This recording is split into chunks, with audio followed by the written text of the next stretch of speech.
नमस्कार दोस्तों। बिना किसी देरी के शुरू करते हैं कहानी के दूसरे और अंतिम भाग को। संदीप अपने घर के लिए दरवाजे से हड़बड़ाता हुआ निकल जाता है। संयोगिता दरवाज़ा अंदर से बंद कर लेती है। बीती रात को लेकर खुश और परेशान दोनों एहसासों के साथ सुबह का अपना रूटीन करती है। नहाने धोने के बाद जब वो अपने कमरे में जाती है तो ज़मीं पर उसे लाल रंग से कुछ टेढ़े मेढ़े अक्षर लिखे दिखाई देते हैं। वो गौर से जब उन अक्षरों को देखती है तो उसे पता चलता है कि वो खून से लिखे हैं और उसके मुंह से एकदम से एक नाम की चीख निकल पड़ती है। परीक्षित। ये वही टेढ़े मेढ़े अक्षर थे जो उस बच्चे ने लिखे थे जब संदीप ने उसे बेड के नीचे देखा था।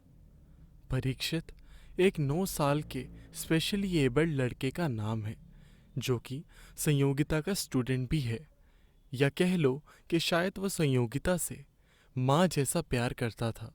और तो और अगर वो किसी और बच्चे से ज़्यादा लाड भी दिखा दे तो उससे वो भी बर्दाश्त ना होता था। परीक्षित चिल्लाने के बाद संयोगिता हक्की बक्की रह गई कि आखिर ये मेरे घर कब आया। और ये सब ऐसे तो परीक्षित ही लिखता है। हाँ, वही लिखता है ऐसे। संयोगिता ने परीक्षित को अपने पूरे घर में ढूंढा, लेकिन परीक्षित कहीं नहीं था। संयोगिता ने उसके घर फोन करने की कोशिश करी, कोई जवाब न मिला। परीक्षित का घर संयोगिता के घर से करीब आधे घंटे की दूरी पर था। संयोगिता झट से तैयार होकर ऑटो स्टैंड से ऑटो लेकर परीक्षित के घर पहुंची। वहां का नज़ारा ऐसा था कि उसने संयोगिता के मन में एक डर पैदा कर दिया। परीक्षित के घर मातम हो रखा था। उसकी माँ रो रो कर बेहाल पड़ी थी। लोगों का आना जाना लगा हुआ था। पूछने पर पता चला कि परीक्षित 5 दिन पहले छत पर खेलते खेलते पलटी मारकर ऊपर से सर के बल नीचे गिर गया था, जिससे वो मृत्यु को प्राप्त हो गया है। संयोगिता की हालत इतनी खराब हुई कि वो बीती रात, वो टेढ़े अक्षर, परीक्षित की मौत और उसका मेरे घर उस रात होना, ये सब सोचते हुए वो बेहोश होकर गिर पड़ी और जब उठी तो खुद को एक सोफे पर लेटा पाया। परीक्षित की माँ ने खुद को संभालते हुए पूछा, मैम आप ठीक तो है ना? परीक्षित पता नहीं क्यों हमें इतनी जल्दी छोड़कर चला गया। इतना कहकर वो रोने लगी और फिर बोली, वो आपको बहुत पसंद करता था, शायद अपनी माँ से भी ज़्यादा। आप उसे इतना कुछ सिखाती जो थी। शायद वो थोड़ा बहुत जो बोलना सीख पड़ा था, जो लिखना सीख पड़ा था, वो आप ही की वजह से, जाने क्यों। इतना कहते हुए परीक्षित की माँ दोबारा रो पड़ी। संयोगिता को समझ नहीं आ रहा था कि वो उन सभी सवालों के जवाब कहाँ से मांगे। खुद को ठहराते हुए उसने उस माँ को संभाला जिसने अपना बेटा इतनी कम उम्र में खो दिया था। संयोगिता सोफे से उठी और परीक्षित के कमरे में जाकर, जो कि उसके माँ बाप के कमरे के एकदम सट कर था ताकि उसके माँ बाप हमेशा उसके आसपास ही हों, उस कमरे में जाकर उसने देखा तो परीक्षित के हर सामान पर कोई ना कोई कपड़ा डालकर उसे ढक रखा था। संयोगिता कुछ समझ ना पाई कि ऐसा क्यों। संयोगिता वहां से दुख प्रकट करके निकली और दोपहर तक घर पहुंच गई। घर आते ही उसने संदीप को फोन करके उससे जल्द ही मिलने को कहा। संदीप खुद कुछ सवालों से घिरा पड़ा था। संदीप शाम को कॉलेज खत्म होते ही संयोगिता के घर पहुंचा। संयोगिता ने उसे परीक्षित और उसकी मौत से जुड़ी सब बातें बता डाली।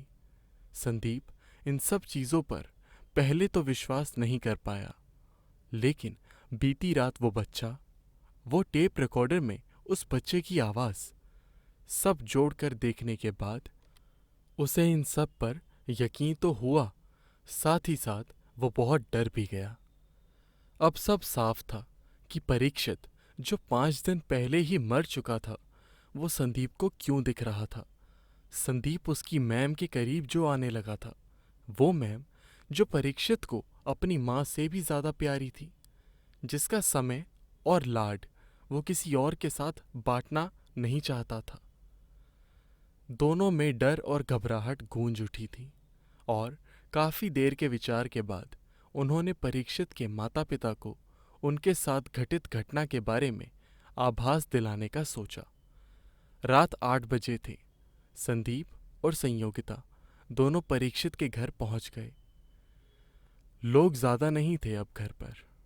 दोनों ने परीक्षित के माता पिता को जब ये सब बताया तो वो भी ये सुनकर हैरत में पड़ गए।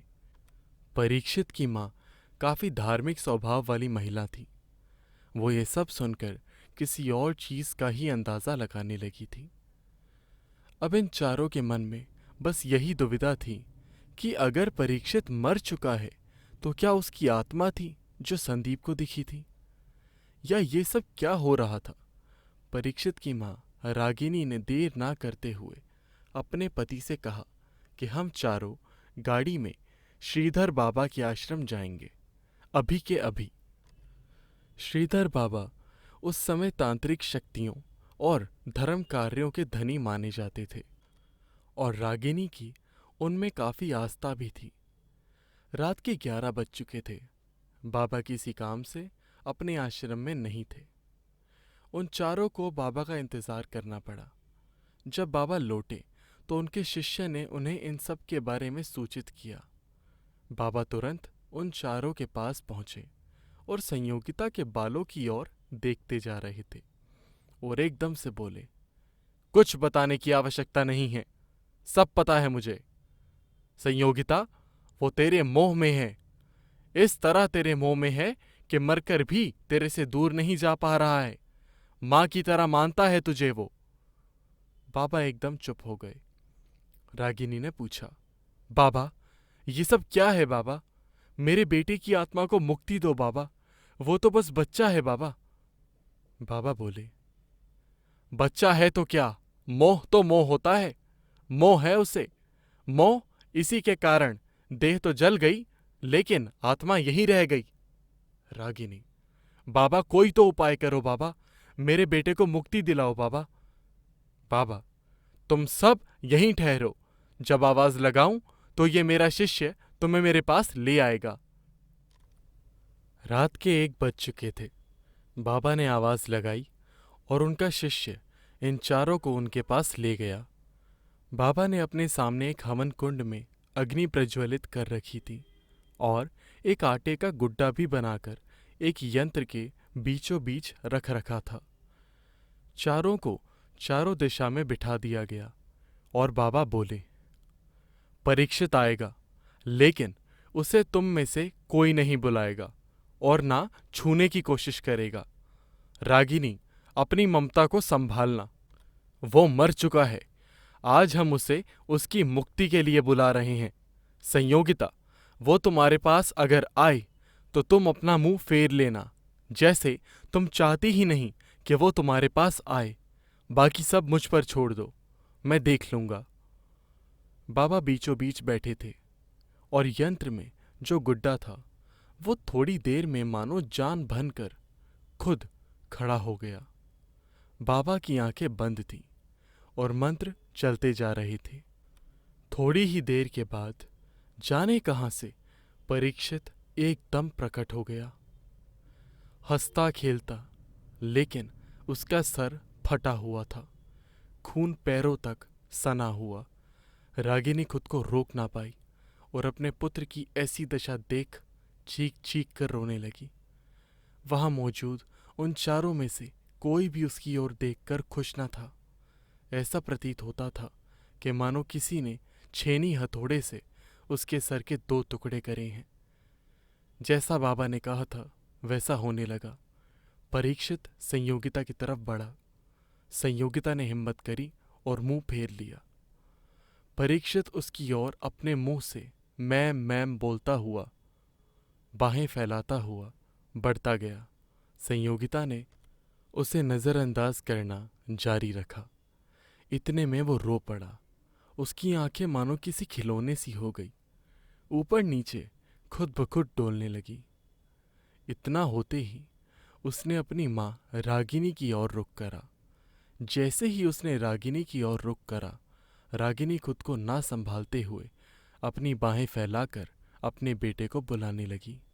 बाबा घबरा गए और उन्होंने उसी वक्त उस आटे के गुड्डे को अपने हाथ में पकड़ा और उल्टा सर के बल खड़ा करके पीछे की ओर घसीट दिया। परीक्षित, या कह लो उसकी आत्मा, इसी तरह घसीटती हुई उस यंत्र के अंदर आ गई जिसमें गुड्डा था। बाबा ने देर ना करते हुए उस आटे के गुड्डे को हवन कुंड की अग्नि में डाल दिया। रागिनी, संदीप, संयोगिता और उसके पिता परिमेश चारों परीक्षित को जलता देख खुद को रोक ना पाए और उनकी आंखों से आंसू बहने लगे। रागिनी चिंघाड़ चिंघाड़ कर रोने लगी। करीब 5-6 मिनट हुए होंगे। परीक्षित वहां से ओझल हो गया। बाबा ने सबको सुबह 7 बजे तक वहीं बिठाए रखा, जब तक हवन की ज्वाला ठंडी ना हो गई। बाबा ने कुंड में से सारी भस्म एक कलश में भरकर उस पर लाल कपड़ा लपेटकर परीक्षित के पिता को दे दिया और जल्द ही किसी बहती नदी में प्रवाह करने को कहा और कहा कि अब परीक्षित इस दुनिया से मुक्त है, चिंता का कोई विषय नहीं। परिमेश ने रागिनी को संभालते हुए बाबा का शुक्रिया अदा करा और संयोगिता के सामने हाथ जोड़कर रोते हुए उस कमरे से बाहर निकल गए। बाबा ने संयोगिता से कहा, बेटा, तेरा काम बहुत अच्छा है। तू ऐसे बच्चों की सहायता करती है जिनकी हर कोई नहीं कर सकता। शायद इसीलिए परीक्षित तेरे साथ इतना जुड़ चुका था कि मृत्यु के बाद भी दूर नहीं जाना चाहता था। अब तू बेफिक्र रहे, अब सब ठीक है। और हाँ, संदीप को तुमसे मिले ज्यादा समय तो नहीं हुआ, लेकिन इस कठिन परिस्थिति में भी वो तुम्हारे साथ खड़ा रहा। इतना कहकर बाबा कमरे से चले गए। संदीप ने अपने दोनों हाथों से संयोगिता के कंधे को थामा और उसके माथे को चूमकर उसे गले लगा लिया। संयोगिता फूट फूट कर रोई। दोनों वापस घर लौटे और संदीप ने देरी ना करते हुए संयोगिता से उसका हाथ मांग लिया। संयोगिता ने बेहिचक हाँ कर दी। हालांकि संयोगिता संदीप से उम्र में थोड़ी बड़ी थी। संदीप की ग्रेजुएशन पूरी होने के बाद दोनों ने शादी कर ली और आज उनका एक 12 साल का बेटा भी है। शायद जानकर हैरानी हो, वो भी एक डिसेबल्ड या कह लो स्पेशली एबल्ड चाइल्ड है। संयोगिता और संदीप उससे बेहद प्यार और उसका ख्याल रखते हैं। मैं आशा करता हूँ आपको ये कहानी अच्छी लगी होगी। कृपया हमारे चैनल को सब्सक्राइब, इस वीडियो को लाइक और शेयर करना ना भूलें। धन्यवाद।